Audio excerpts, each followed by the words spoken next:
All right, so have you ever felt like you're so close with your English? Like you can watch movies and maybe even write a really good email, but then you try to speak and it's like hitting a wall. Like the words just won't come out. I think a lot of people can relate to that. Yeah, for sure. And today, we're going to try to break through that wall. We're ditching the textbooks and the vocabulary lists for a bit. And instead, we're going to look at 10 do's and don'ts that can actually, like, really help your spoken English. These are about the practical strategies and the mindset shifts, not just more rules to memorize. Exactly. We want you to go from just studying English to, like, confidently speaking it. So we're going to cover everything from your mindset, building good daily habits, how to actually use grammar in conversations, and we'll even talk about some secret weapon verbs. We'll also dive into pronunciation, how to make your English sound really natural, and of course, how to build up your confidence. So much good stuff. And if you're ready to finally get over that fear of speaking, make sure you hit that like button and subscribe to our channel because we've got tons more tips coming your way. And to get us started, tell us in the comments, what's the biggest thing holding you back from speaking English confidently? What's that one challenge you just can't seem to shake? It's interesting, so many learners spend all their time on input, like reading and listening, but they kind of forget about the output, the speaking part. And speaking, it really is a skill you have to practice, and it takes a certain mindset. Let's talk about that mindset then. Our first do is be consistent, not perfect. That sounds good, but what does it actually look like in real life? Well, our brains are actually wired to learn through regular practice. So even doing a little bit of English every day, whether it's speaking, thinking in English, or even just actively listening, that's going to be so much more effective than, waiting until you feel like you know everything perfectly. Yeah, it's like trying to learn a musical instrument. You wouldn't wait until you could play a whole concerto before you ever touched the piano. Right, exactly. You got to practice those scales every day. It's the same with speaking. So true. So think about this, everyone. What's one tiny thing, like just 5 minutes even, that you can do to practice your English today? Let us know in the comments. All right. Now for the flip side. Our first don't is don't wait until you know enough to start speaking.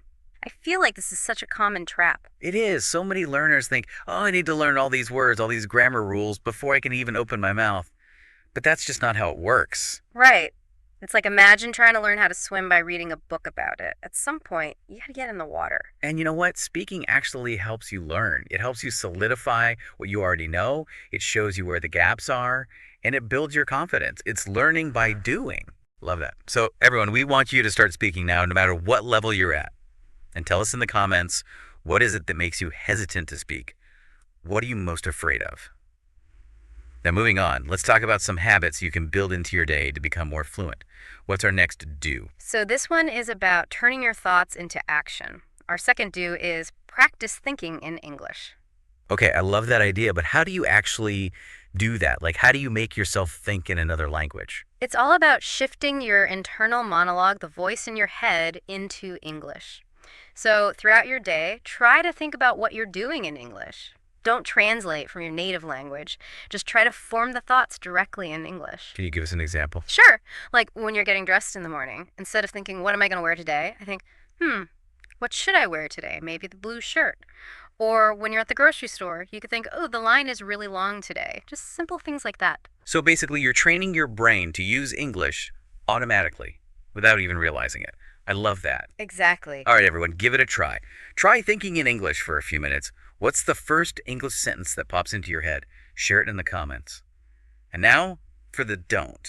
So the don't here is don't translate word for word from your native language. This is so tempting to do, but I bet it causes a lot of problems. It does, because languages, they have different structures and ways of expressing things. If you translate directly, you often end up with sentences that sound strange or even wrong in English. It's like trying to fit square blocks into round holes. It just doesn't quite work. Perfect analogy. The key is to focus on English patterns, Yeah. Listen to how native speakers actually say things, the phrases they use, the rhythm of their speech. And a great way to practice this is through shadowing. That's where you listen and repeat exactly what you hear. Oh, yeah, shadowing is so helpful. Have you ever tried shadowing to improve your English? Let us know in the comments. And hey, while you're there, don't forget to give this video a like if you're finding these tips useful. Yeah, we appreciate the support. Now, Let's talk about grammar. I know, it's not always the most exciting topic, but trust us, this is important. Our third do is learn grammar through sentences, not just rules. Now, what's the difference here? So instead of memorizing grammar rules like there's some kind of formula, like the past participle or conditional tenses, try to see how those rules work in actual sentences. So it's about seeing the grammar in action, not just as a bunch of definition. Exactly. So when you learn a new grammar concept, look at lots of examples of how it's used correctly in real sentences. And even better, try writing your own sentences using that new grammar.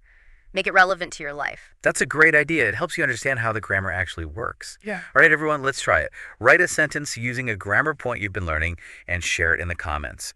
Now, what about the don't for grammar? The don't is don't overwhelm yourself with grammar books. Oh, this is a big one, I think. Yeah. A lot of people feel like they have to master every single grammar rule before they can even speak. And that can be really counterproductive. Of course, basic grammar is important, but if you spend all your time studying grammar rules, you might actually become more hesitant to speak. You'll be too worried about making mistakes. Yeah, you'll be so focused on the rules that you'll forget to actually communicate. Exactly. So instead of getting lost in the grammar books, focus on using the grammar you already know in real conversations. Okay, that makes sense. Now for a really practical tip. Our next do is master sentence structures by copying native speakers. What's the best way to do this? It's all about paying attention. When you're listening to English, whether it's music, podcasts, or just conversations, really listen to how native speakers build their sentences. So, like, notice the word order and the types of phrases they use. Exactly. And when you hear a sentence that sounds particularly smooth or natural, try to remember it. For example, you might hear someone say, "I'm not sure where to start." That's a really common and useful sentence structure. And then you can use that same structure to create your own sentences, like, I'm not sure what to eat, or I'm not sure who to call. Exactly. It's like building a collection of sentence templates in your head that you can use in different situations. Great tip. So, everyone, as you're listening to English today, try to find one sentence structure that you really like and share it with us in the comments. And speaking of sentences, our next don't stick to simple sentences forever. Right. It's great to start with simple sentences, but to really sound fluent, you need to be able to express more complex ideas. And that means using different sentence structures like conditional clauses, relative clauses, and using transition words to connect your thoughts smoothly. Yeah, it's like if you only ever use simple sentences, your speaking will sound a bit, well, simple. You need to add some variety and complexity to really express yourself fully. Exactly. Don't be afraid to challenge yourself. Yeah, let's move on to a topic that can really make your English sound more polished. Hmm. Modal verbs. Our fifth do is use modal verbs to sound more natural and polite. Now, for anyone who's not sure, what exactly are modal verbs? Modal verbs are those little helper verbs like could, might, would, should, may, and must. They add extra shades of meaning to your sentences like possibility, ability, obligation, and politeness. So, for example, instead of saying, I go to the store later, you could say, I might go to the store later, which sounds a bit softer and less certain. Exactly. And modals are super important for being polite. Like, may I come in? Sounds much more polite than I come in. Right. It's all about those little nuances. Okay, everyone, give us an example of how you would use could or might in a sentence today. Put your examples in the comments. Now, for the don't related to modal verbs. Don't overuse can and will. Oh, yeah, I think a lot of learners rely on those two verbs too much. They're important verbs, of course, but if you use them for everything, your English can sound a bit basic. Try to branch out and use the whole range of modal verbs. It'll make your English much more expressive. And hey, if you're enjoying these tips, make sure you subscribe to our channel because we've got so much more to share. All right, now let's move on to pronunciation, something a lot of learners want to improve. Our sixth do is practice your pronunciation through shadowing. We talked about this a little earlier, but why is this technique so effective? Because it gets you actively involved in the sounds of the language. You're not just passively listening, you're actually trying to produce the sounds yourself. So you're training your mouth to make the right shapes and your ears to hear the subtle differences between sounds. Exactly. You're building up that muscle memory for English pronunciation. Now, the don't for pronunciation is don't ignore how words connect in natural speech. This can be really tricky for learners. Absolutely. When native speakers talk, they don't pronounce every word separately. Words blend together, sounds change, and some sounds even disappear completely. Yeah, like going to often sounds like gonna, and did you can Yeah. sound like do. Right. And understanding these connected speech patterns is so important, both for understanding what you hear and for making your own speech sound more natural. Okay, let's move on to listening skills. Yeah. Our seventh do is listen actively, not passively. What's the difference? Passive listening is just having English on in the background, like while you're doing something else. Active listening means you're really focused on what you're hearing. You're paying attention to the vocabulary, the grammar, the speaker's tone, everything. So, like, I might pause the audio, rewind to hear something again, or even write down new words and phrases. Exactly. It's about engaging with the language, not just letting it wash over you. What are some of your favorite ways to practice active listening? Tell us in the comments. And the don't related to listening is don't only listen to textbook English. What do you mean by that? Textbook English is that like very clear, slow, perfectly pronounced English you often hear in language learning materials. It's great for beginners, but it's not how people actually talk in real life. Right. Real English is much faster. It has slang, idioms, interruptions, all that good stuff. Exactly. And to become truly fluent, you need to be exposed to all of that. So make sure you're listening to things like podcasts, movies, interviews, real conversations. Okay, now let's talk about one of the most important ingredients for speaking confidently mindset.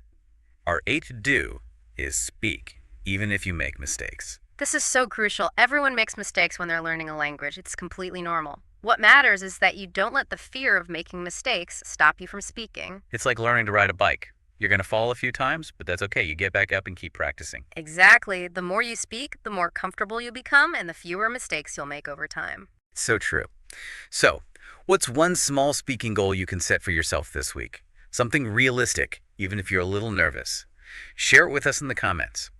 And the don't related to this is don't apologize for your English.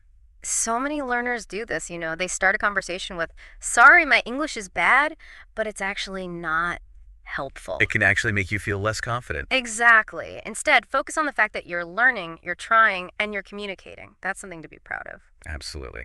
Now, our ninth do is all about creating the right environment for learning. Surround yourself with English as much as possible. What are some good ways to do that? Well, you can change the language settings on your phone and computer to English. You can follow English speaking content creators on social media. You can even try writing your grocery lists in English. It's about making English a natural part of your daily life, right? Exactly. The more you expose yourself to English, the more comfortable you'll become with it. It'll start to feel less like a foreign language and more like, well, just language. I love that. So, everyone, tell us what's one way you've tried to bring more English into your daily life? Share your experiences in the comments. And the don't here is don't keep your English learning separate from the rest of your life. Right. Don't make it this chore you have to do for an hour a day and then forget about. Try to integrate it into your hobbies, your interests. Listen to podcasts while you work out. Watch English movies about things you're interested in. The more you connect English to your real life, the more you'll enjoy learning it. And speaking of enjoying things, if you're liking this video so far, don't forget to hit that like button. All right, we've covered a lot of great tips. Now, for a bonus do that can really help you stay motivated, our 10th do is track your progress weekly. Why is this so important? Because it helps you see how far you've come. It's easy to get discouraged when you're learning a language, but if you take the time to regularly reflect on your progress, you'll realize that you're actually learning a lot. So, like, I could write down, how many new words I learned that week, what grammar I practiced, or how many conversations I had in English. Exactly. And seeing that progress, even if it's just small steps, can really boost your motivation. And finally, our last don't is don't compare yourself to others. This is so important. Everyone learns at their own pace. Some people learn faster than others. Some people have more opportunities to practice. It doesn't matter. The only person you should compare yourself to is yourself. Right. Are you better than you were last week? Last month? That's what matters. Exactly. Celebrate your own progress no matter how small it might seem. What's one small victory you've had in your English learning recently that you're proud of? Share it in the comments. All right, to wrap things up, remember, fluent English speaking is all about consistent practice, learning naturally, and building your confidence. It's not about being perfect. These 10 do's and don'ts are your roadmap to success. Think about one don't that you might be doing right now. What's one small change you can make this week to start speaking more confidently? We're so excited for you to take these tips and put them into action. We hope you found this video helpful on your English learning journey. Don't forget to give it a like if you did, share your thoughts in the comments below, and subscribe to our channel for more great content. We love hearing from you and seeing your progress.